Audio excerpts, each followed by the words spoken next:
জানেন তো, জীবনটা অর্ধেক সহজ হয়ে যায় একজন ভালো মানুষকে সঙ্গী হিসেবে পেলে। মিথ্যে, ছলনা, বাহানা, মুখোশ দিয়ে আর বিশ্বাসঘাতকতার মারপ্যাচ দিয়ে ভরা এই দুনিয়ায় একজন ভালো সঙ্গী পাওয়া বড্ড দুষ্প্রাপ্য, বড্ড দুর্মূল্য।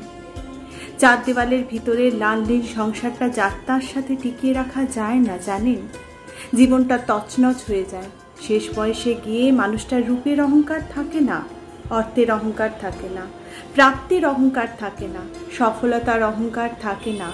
তখন মানুষ শুধু পাশের মানুষটার দিকে তাকিয়ে একটা তৃপ্তির নিঃশ্বাস ফেলে আর ভাবে, ভাগ্যে সেই মানুষটাকে সঙ্গী হিসেবে পেয়েছিলাম।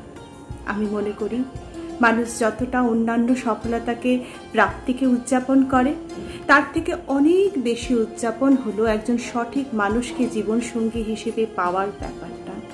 তাকে নিয়ে লোক সমাজে গর্ব করুন, তাকে ধন্যবাদ জানান তার অস্তিত্বের জন্য, তাকে উদযাপন করুন সুযোগ পেলেই।